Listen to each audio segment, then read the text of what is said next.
हमारे विभिन्न ज्ञानवर्धक कार्यक्रम देखने के लिए आप हमें अभी सब्सक्राइब करें, बेल आइकन को प्रेस करें ताकि आप देख सकें हमारा कार्यक्रम सबसे पहले।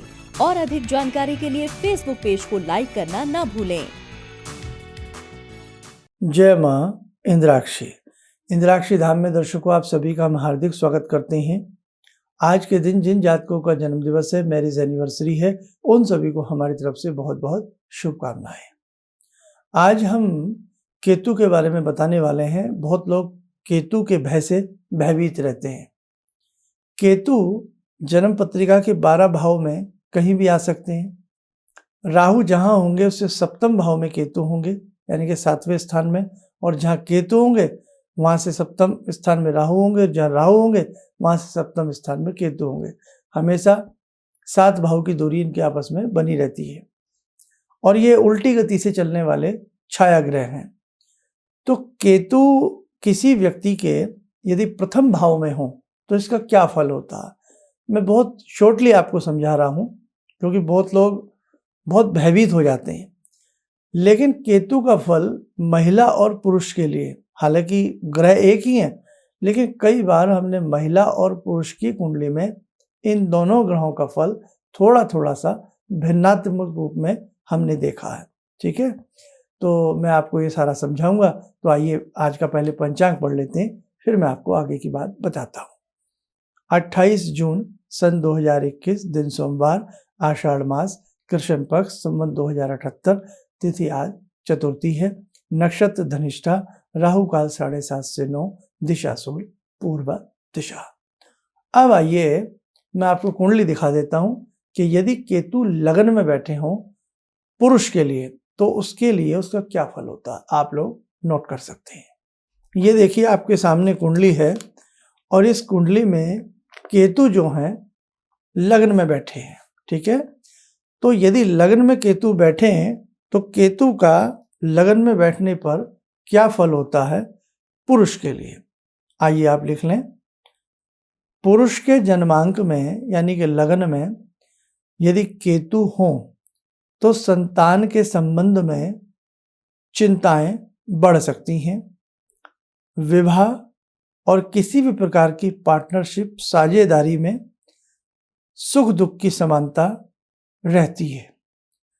नीतियां जो होती हैं ऐसे व्यक्तियों की वो चरमराई हुई होती हैं, कभी नीति पर खरे उतरते हैं और कभी नहीं भी।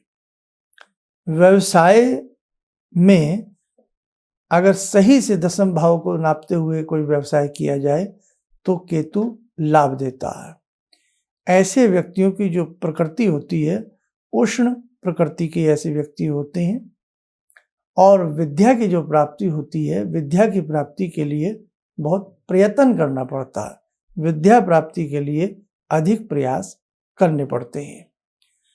40वां वर्ष और 41वां वर्ष की जब इनको आयु आती है तो ऐसी स्थितियों में अपने बहुत खास मित्रों से, अपने परिवार के जनों से मान अपमान का भय बन जाता है और इसी के साथ साथ चेहरे के ऊपर कई बार जो कीट पतंग होते हैं, जैसे ततैया हो गया, मधुमक्खी हो गई, इस प्रकार के अक्सर उनके चेहरे के ऊपर उनके डंक मारने का भय बना रहता है।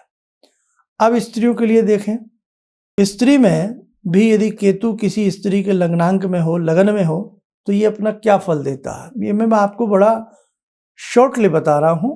ये छोटी छोटी सी बातें हैं जो आपके कल को काम आ सकती है। स्त्री के लगन में यदि केतु हो तो प्रभावपूर्ण ऐसी महिला का जीवन रहता है और जीवन कहीं ना कहीं अच्छे रूप से कटता है, लेकिन वैवाहिक रूप में कई बार अनमनसी देखने को बातें पाई जाती हैं, यानी कि वैवाहिक क्षेत्र में कई बार विलंब होने का चांस बन जाता है या विलंब के साथ साथ दाम्पत्य जीवन कई बार थोड़ा सा कमजोर महसूस होता है। रत्न स्वर्ण का अभाव रहने का चांस बन जाता है कई बार। आयु में 4, 16, 28 52, 52 और 64 वर्ष की आयु में कोई बड़ा रोग होने का भय बन सकता है। इसी के साथ साथ आयु से न डरें, आयु लंबी ही प्राप्त होने के चांस होते हैं। ऐसी महिलाओं के विद्या में भी अक्सर बाधा आती है। तर्कशील प्रवृत्ति की ऐसी महिलाएं होती हैं, तर्कशील होती हैं। इसी के साथ साथ रहना, सहना, खान पान, उठने बैठने का, खाने पहनने का जो इनका सलीका होता है, ढंग होता है, वो सराहनीय होता है, वो अच्छा होता है। लेकिन अपने दम पर जीवन को जीने की एक बहुत अच्छी कला इनके साथ हमेशा पाई जाती है। अपने जीवन को अपने हिसाब से जीने का प्रयास करते हैं। कई बार दाम्पत्य जीवन में, एक निजी जीवन में कहीं ना कहीं मन में अशांति भी देखी जा सकती है। तो इस प्रकार से ये तो केतु है। राहु का फल लगन में, मंगल का फल लगन में, सूर्य का फल, और कई बार उनकी राशियां भी लगन में बैठी होती हैं। तो ये तो मैंने बहुत अल्प सी बातें आपको बताई हैं, जरूरी नहीं ये सभी के साथ फिट बैठे, लेकिन फिर भी काफी हद तक इस प्रकार की स्थिति केतु उत्पन्न करता है।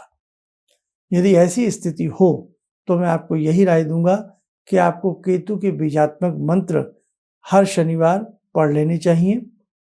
इसी के साथ साथ केतु से संबंधित दान, केतु से संबंधित यज्ञ या रतन में पहनने की राय इसलिए नहीं दूंगा, रुद्राक्ष आप पहन लीजिएगा। जैसे ऐसी स्थिति में आप 7 मुखी के 7 रुद्राक्ष धारण करके रखिए, आपको अच्छा फल मिलेगा।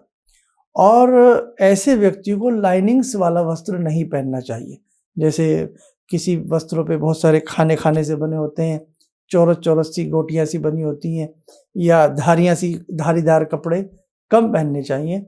और ऐसे व्यक्तियों को चितकबरे रंग की गाय हो, चितकबरे रंग का डॉग हो, कुत्ता हो, उसको अक्सर कुछ न कुछ खिलाते रहना चाहिए, तो बहुत अच्छा रहता है। ऐसे लोगों के लिए भिखारियों को, कोढ़ी व्यक्तियों को कोई ना कोई दान ऐसे व्यक्तियों को हर शनिवार या बुधवार करते ही रहना चाहिए। आप करके देखें, आपको लाभ मिलेगा। और ये तो थी कुछ मोटी बातें, और बारीकी में अध्ययन में जाने के लिए ऐसे व्यक्ति को, किसी मर्मज्ञ व्यक्ति को एक बार अपनी कुंडली, अगर कुंडली नहीं है तो हाथ की रेखाएं दिखा लेनी चाहिए। आइए मेरे साथ कुछ समय चला है ध्यानमाला का। आज की ध्यानमाला में जुड़ते हैं भगवान शंभु से। ओम आत्मा त्वं गिरिजामति सहचरा प्राणा शरीरं गृहं पूजा ते विषयोपभोग रचना निद्रा समाधिस्थिते संचारा पदयो प्रदक्षिण विदेः श्रोत्राणि सर्वागिरो यद्यात् कर्म करोमि तद्दखिलं शम्भोस्तवाराधनम् चन्द्रोद्भासितशेखरे स्मर हरे गंगाधरे शंकरे सर्पे भूषितकण्ठकर्णविवरे नेत्रोत्तवे स्वानरे दन्ते त्वकृतसुन्दरां वरदरे त्रैलोक्यसारे हरे मोक्षार्तिं कुरु चित्तवृत्त्यमचलं मन्येस्तु किं कर्म वे वन्दे देव उमापतिं सुरगुरुं वन्दे जगत्कारणं वन्दे पन्नगभूषणं मृगधरं वन्दे पशूनां पतिं वन्दे सूर्यशशाङ्कवह्निनयनां वन्दे मुकुन्दप्रियं वन्दे भक्तजनश्रयं च वरदां वन्दे शिवं शङ्करम् ॐ कर्पूरगौरं करुणावतारं संसारसारं भुजगेन्द्रहारं सदा वसन्तं हृदयारविन्दे भवं भवानी सहितं नमामि भवं भवानी सहितं नमामि। कवच बना लें, ध्यान करें, शिव शंभू का शुभ आशीष हम सबके ऊपर बरस रहा है।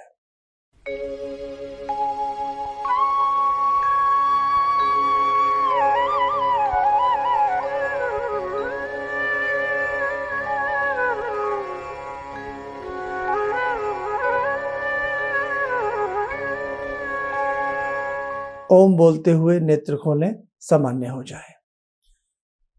वही संदेश जो हम आपको रोज देते आ रहे हैं, अब बहुत हद तक हम सबकी जन्म पत्रिकाएं भेज चुके हैं। जो लोग रह गए हैं शीघ्र से शीघ्र हम भेजने का प्रयास करेंगे। दर्शकों, एक चीज ध्यान रखना, आपके जीवन में कितनी भी बाधाएं क्यों ना हो, आपका जो अपना इष्ट मंत्र है, आपका जो अपना गुरु मंत्र है, उसे सच्ची निष्ठा आस्था के साथ जपते रहिए, आपको बहुत ही अच्छा लाभ मिलेगा। आपके सारे ग्रह बैलेंस बने रहते हैं गुरु साधना से, गुरु मंत्र की साधना से। बस अच्छे से जुड़ना। और बहुत लोग गुरु दीक्षा के लिए हमसे बोल रहे हैं, दोबारा से बहुत लोगों के फ़ोन कॉल्स या इस प्रकार की चीज़ें आ रही हैं, तो हमने गुरु दीक्षा के लिए PDF फाइल बना दिया है। वो हम आगे बताएंगे कैसे क्या करना है। लेकिन गुरु दीक्षा का क्या महत्व है, गुरु का हमारे जीवन में क्या महत्व है, अच्छे से पहले परिपक्व हो जाइएगा, उसके बाद गुरु दीक्षा आप लें तो आपके लिए ज़्यादा अच्छा रहता है। जय माँ इंद्राक्षी। गुरुजी, मैं गुवाहाटी से आई हूँ और मैंने टीवी में ही आपका प्रोग्राम देखा था, जिसमें आपने मुझे मैंने सुना था, उसमें आपने हिरण्यहंस सूर्य को देखते हुए बताया था 3 माला करने के लिए। वो मैंने जब से शुरू किया,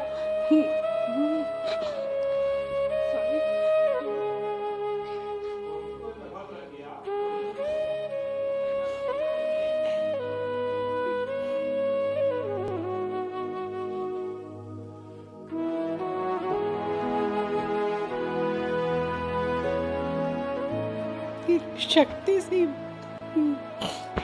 मैं बहुत मुसीबत में रही हूँ। एक पावर सा मेरे अंदर आया और मुझे एक नेगेटिविटी दूर हुई और मैंने ऐसा फील किया कि मैं उस प्रॉब्लम को फेस कर सकती हूँ। और अभी भी कंटिन्यू है मेरा वो, तब तक शायद जब तक मेरा जीवन नहीं है, जब तक मेरी प्रार्थना पूरी ना हो जाए। Thank you so much.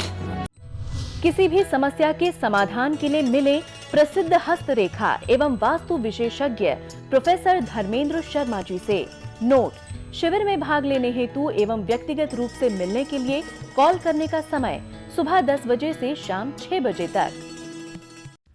हमारे विभिन्न ज्ञानवर्धक कार्यक्रम देखने के लिए आप हमें अभी सब्सक्राइब करें, बेल आइकन को प्रेस करें ताकि आप देख सकें हमारा कार्यक्रम सबसे पहले। और अधिक जानकारी के लिए फेसबुक पेज को लाइक करना न भूलें।